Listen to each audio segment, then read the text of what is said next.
Hello students. Welcome to another lecture of adrenergic drugs.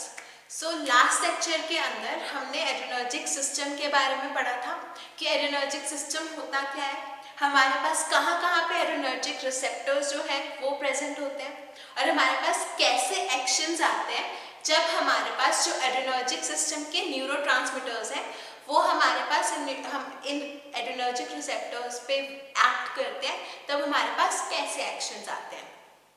अब actions के अंदर अगर आपको याद हो तो हमने पढ़ा था कि आई के ऊपर हमारे पास माइड्रियासिस हो जाता है, यानी कि डायलेशन ऑफ प्यूपिल हो जाती है और हमारे पास इंट्राओक्यूलर प्रेशर जो है वो डिक्रीज हो जाता है।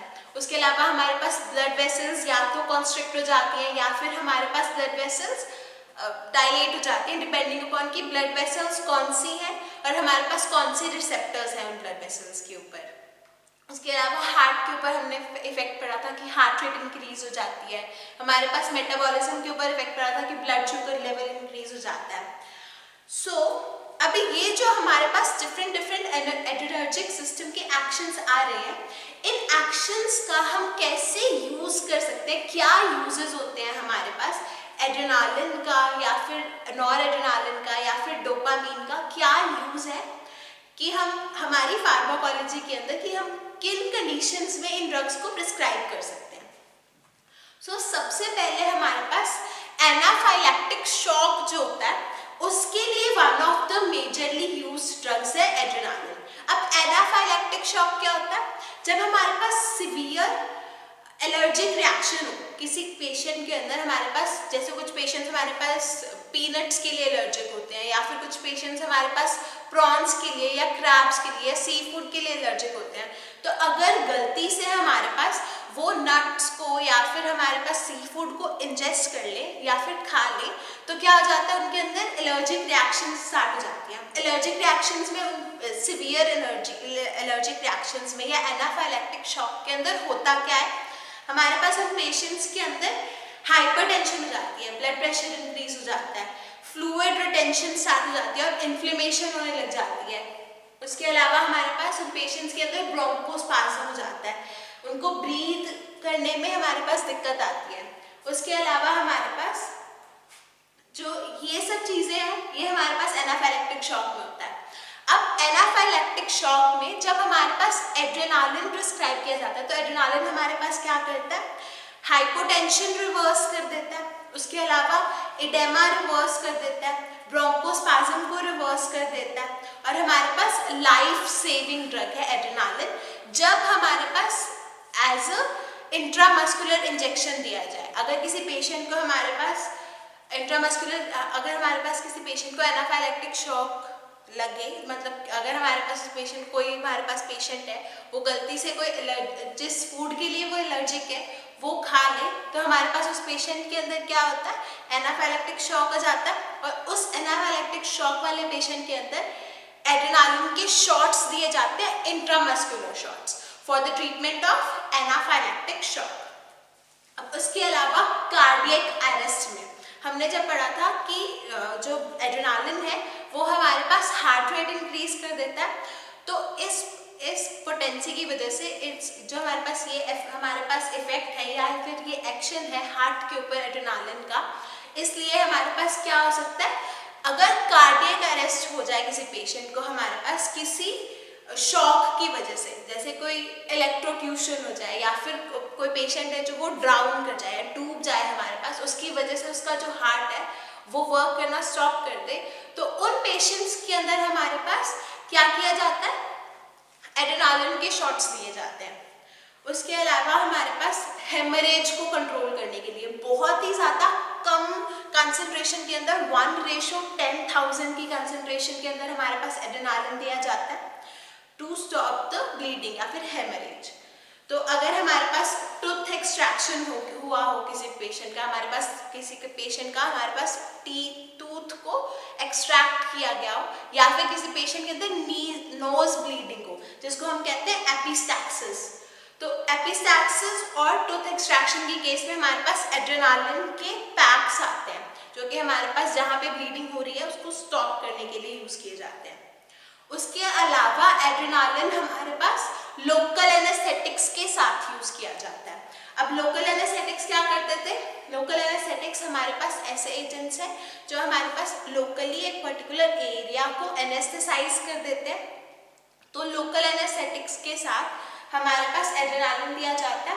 अब एड्रेनालिन क्या करता है हमारे पास उस केस में? वेसो कॉन्स्ट्रिक्शन कर देता है।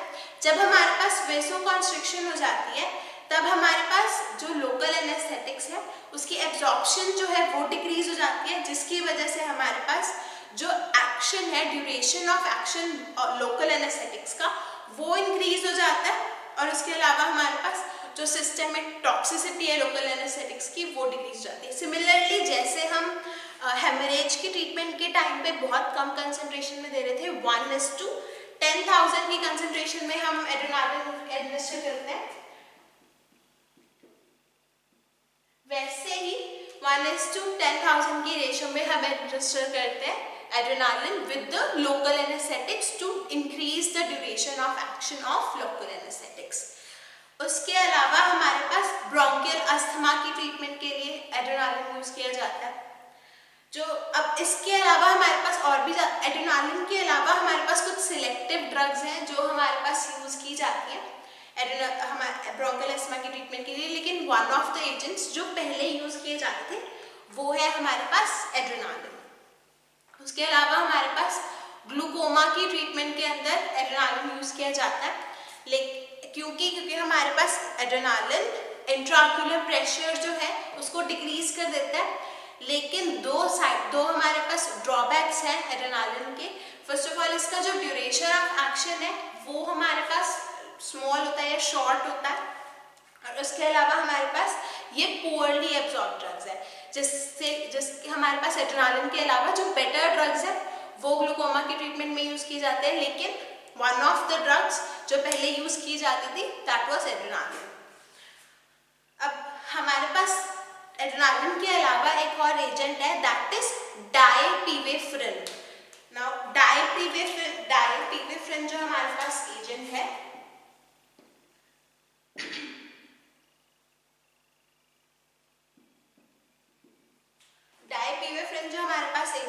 ये एड्रेनालिन के अंदर कन्वर्ट हो जाता है आई के अंदर जो हमारे पास कॉर्निया है, कॉर्निया के अंदर जो हमारे पास एस्टरेजेस होते हैं उसके अंदर हमारे पास कन्वर्ट हो जाता है एड्रेनालिन के अंदर।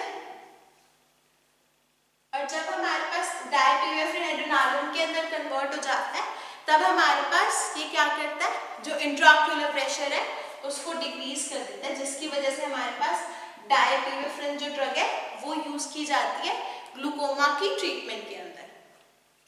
अब जो एड्रेनालिन है, एड्रेनालिन हमारे पास कॉन्ट्राइंडिकेटेड होती है जो एंजाइना पेक्टोरस के पेशेंट्स होते हैं, हाइपरटेंशन के पेशेंट्स होते हैं, और जो पेशेंट्स हमारे पास बीटा ब्लॉकर्स ले रहे होते हैं उनके अंदर हमारे पास एड्रेनालिन ड्रग जो है वो कॉन्ट्राइंडिकेटेड होती है। अब इसके अलावा भी एड्रेनालिन के अलावा हमारे पास और भी कैटेकोलामीन्स हैं जैसे कि नॉरएड्रेनालिन। अब जो नॉरएड्रेनालिन ड्रग है वो हमारे पास शॉक के अंदर यूज किया जाता है ब्लड प्रेशर को इंक्रीज करने के लिए। उसके अलावा हमारे पास नेक्स्ट जो एजेंट है जब हमने लास्ट क्लास में क्लासिफिकेशन करी थी एड्रेनर्जिक ड्रग्स की, तब उसके अंदर हमने पढ़ा था कि हमारे पास या तो कैटेकोलामीन्स होते हैं या फिर नॉन कैटेकोलामीन्स होते हैं। कैटेकोलामीन्स के अंदर हमारे पास कौन सी ड्रग्स थी जो डायरेक्टली एक्टिंग थी? हमारे पास एड्रेनालिन, नॉरएड्रेनालिन, डोपामीन, आइसोप्रेनालिन। ये हमारे पास उसके अंदर जो आइसोप्रेनालिन ड्रग है, आइसोप्रेनालिन ड्रग हमारे पास एक सिंथेटिक कैटेकोलामीन होती है जो कि बीटा रिसेप्टर्स को सिमुलेट करती है स्पेसिफिकली। अब बीटा रिसेप्टर को सिमुलेट करने के अंदर भी हमारे पास जो स्पेसिफिक एक्शन आता है वो आता है हमारे पास कार्डियक स्टिमुलेंट का। उसके अलावा हमारे पास इसके अंदर स्मूथ मसल रिलैक्सेंट प्रॉपर्टीज होती है, जिसकी वजह से आइसोप्रेनालिन एक ब्रोंकोडायलेटर है। लेकिन हमारे पास कुछ एडवर्स इफेक्ट्स आते हैं जैसे कि पाल्पिटेशन, एंजाइना, हेडेक और फ्लशिंग हो जाती है। अब जो आइसोप्रेनालिन ड्रग है वो हमारे पास हार्ट ब्लॉक के अंदर यूज की जाती है। जिन पेशेंट्स के अंदर हमारे पास हार्ट ब्लॉक हो जाता है या फिर शॉक के अंदर, अगर कोई पेशेंट हमारे पास शॉक में चला जाए तो उसके अंदर कार्डियक स्टिमुलेशन के लिए हमारे पास यूज की जाती है। उसके अलावा हमारे पास ब्रोंकियल अस्थमा के पेशेंट्स के अंदर भी आइसोप्रेनालिन यूज की जाती है। अब जो नेक्स्ट हमारे पास ड्रग है, नेक्स्ट है हमारे पास डोपामीन। डोपामीन जो ड्रग है, डोपामीन हमारे पास प्रिकर्सर है नॉरएड्रेनालिन का।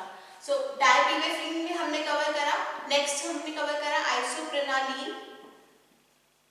आइसोप्रेनालिन के बाद नेक्स्ट जो हमारे पास ड्रग आती है वो है डोपामीन।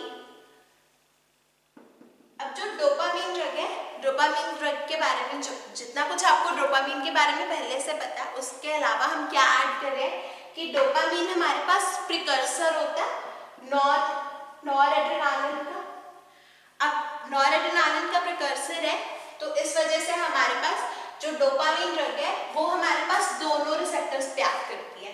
डोपामीन रिसेप्टर्स पे भी एक्ट करती है और एड्रेनर्जिक रिसेप्टर्स पे भी एक्ट करती है।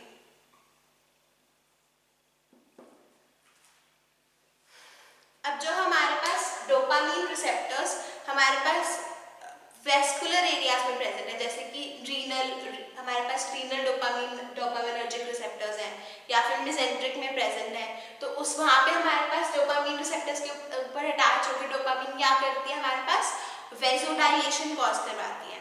उसके अलावा हमारे पास जब D2 रिसेप्टर स्टिमुलेट होते हैं तब हमारे पास जो सिंपैथेटिक नर्व हमारे पास नर्व टर्मिनल्स है वो स्टिमुलेट होते हैं, जिसकी वजह से भी हमारे पास वेसोडाइलेशन हो जाती है।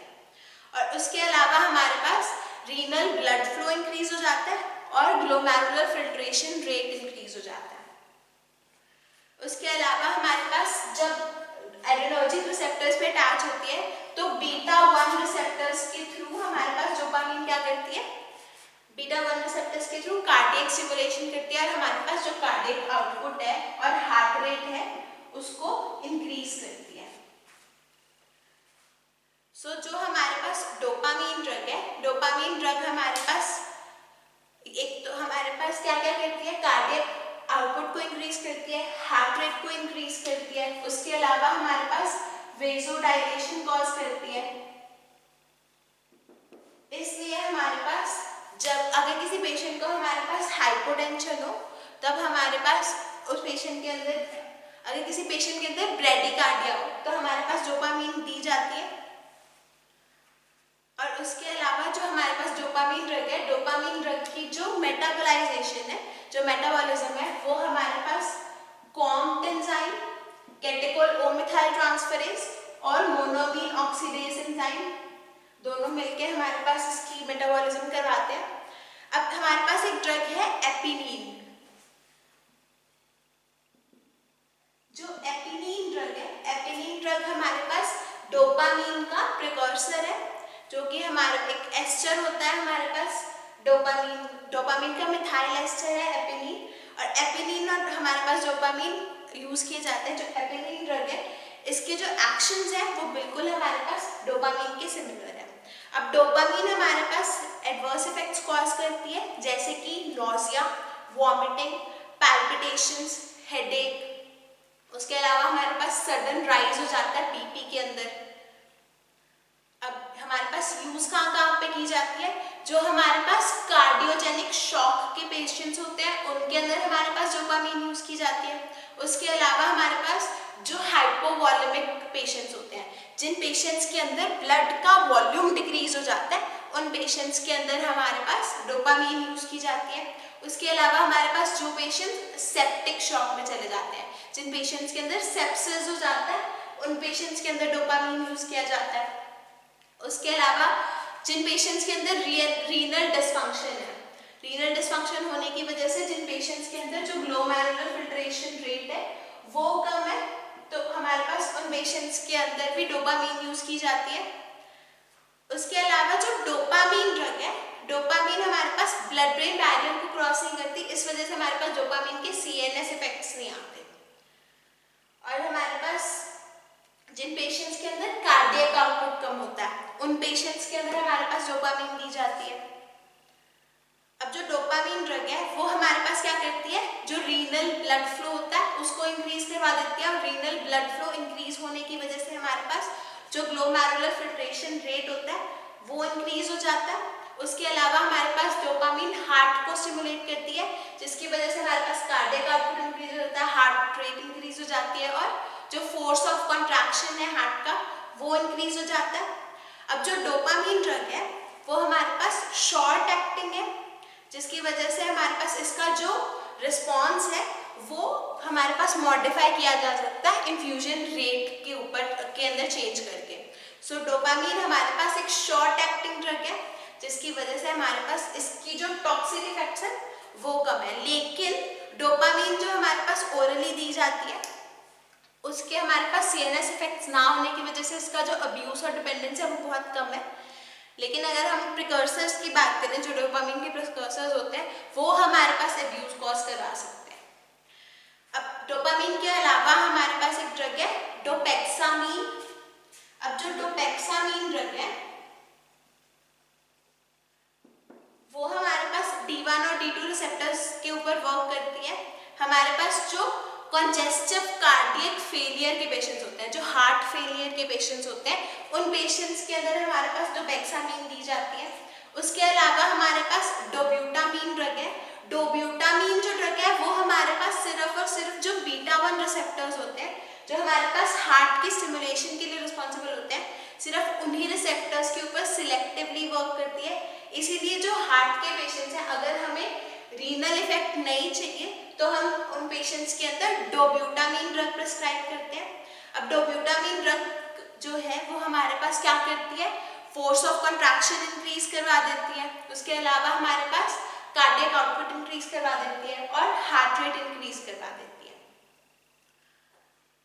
और इसी वजह से हमारे पास जो डोब्यूटामीन ड्रग है वो हमारे पास जो कंजेस्टिव कार्डियक फेलियर के पेशेंट्स हैं और मायोकार्डियल इन्फार्क्शन के पेशेंट्स हैं उनके अंदर यूज की जाती है। नेक्स्ट हमारे पास जो ड्रग है वो है फिनोलोडोपाम।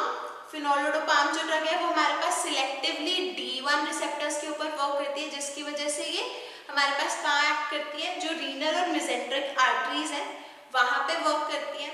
और जो हमारे पास सिवियर हाइपरटेंशन के पेशेंट्स होते हैं उनके अंदर यूज की जाती है, क्योंकि ये हमारे पास जो बीपी है उसको डिक्रीज कर, ब्लड प्रेशर जो वेसोडाइलेशन कॉज करती है और रीनल ब्लड फ्लो इंक्रीज करवा देती है, जिसकी वजह से हमारे पास बीपी में सडन फॉल हो जाता है। So this was catecholamines. अब कैटेकोलामीन्स के अंदर हमने एड्रेनालिन डिटेल में पढ़ा। उसके अलावा हमने जो नॉर एड्रेनालिन ड्रग है वो हमारे पास सिमिलर है एड्रेनालिन के, बस फर्क क्या है हमारे पास कि कार्डियक शॉक में यूज किया जाता है नॉर एड्रेनालिन। नेक्स्ट जो हमने ड्रग पढ़ी वो थी आइसोप्रेनालिन। आइसोप्रेनालिन के बाद जो हमने ड्रग पढ़ी दैट वाज डोपामीन। और डोपामीन के अलावा हमने डोपामीन के एनालॉग्स पढ़े जो कि थे हमारे पास डोपेक्सामीन, डोब्यूटामीन और फिनोलोडोपाम। सो इसके साथ जो कैटेकोलामीन ड्रग्स है वो फिनिश होते हैं। नेक्स्ट जो हमारे पास क्लास है वो है नॉन कैटेकोलामीन्स।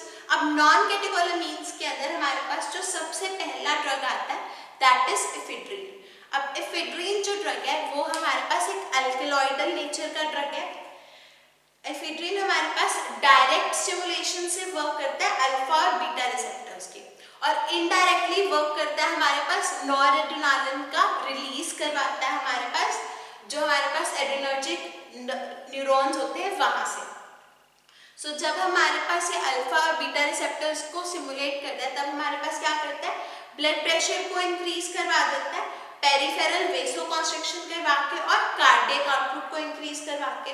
उसके अलावा हमारे पास जो इफेड्रिन ड्रग है वो हमारे पास ब्रोंकोडाइलेटर का वर्क करता है। उसके अलावा हमारे पास अब जो हमारे नॉरएड्रेनालिन एड्रेनालिन ड्रग्स थी ये इनका हमारे पास सीएनएस इफेक्ट बहुत कम आ रहा था, क्योंकि ये जो ड्रग्स है वो हमारे पास सीएनएस ब्लड ब्रेन बैरियर को क्रॉस नहीं कर पाती।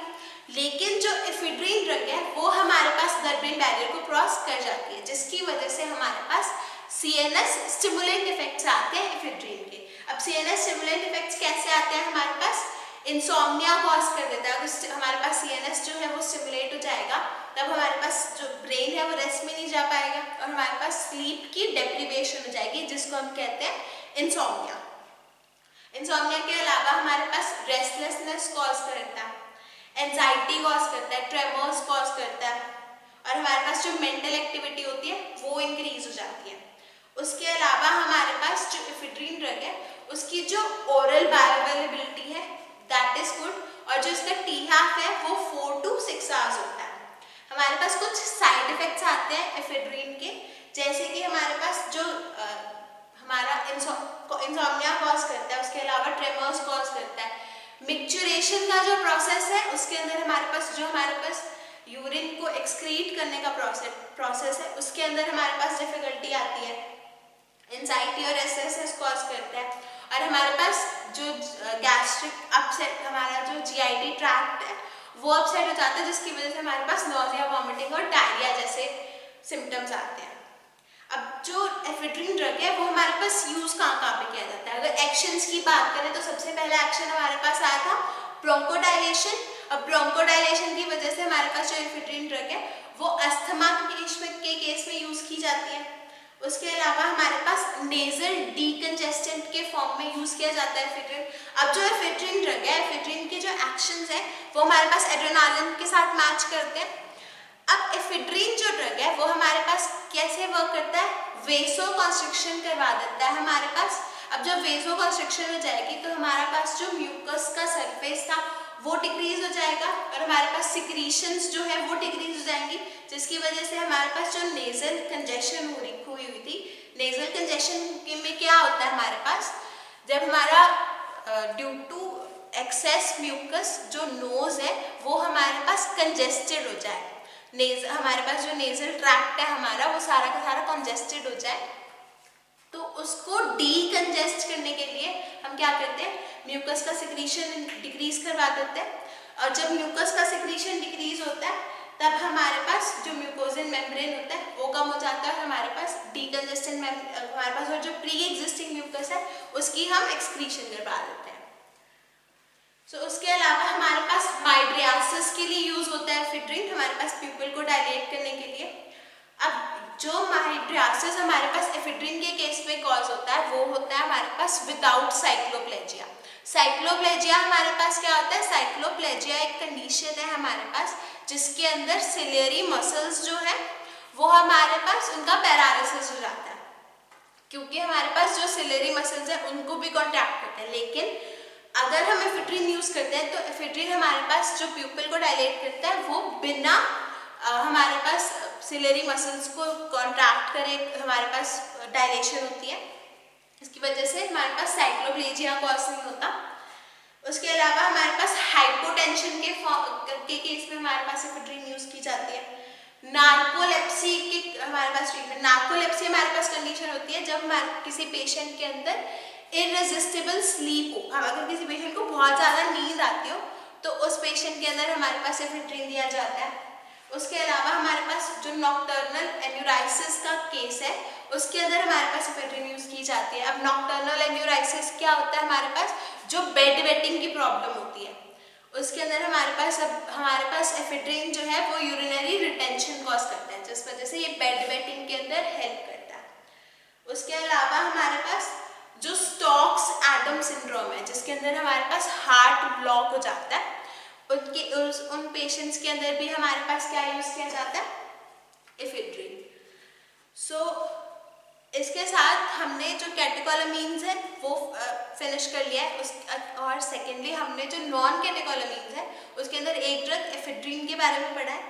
नेक्स्ट लेक्चर के अंदर हम एम्फीटामीन के बारे में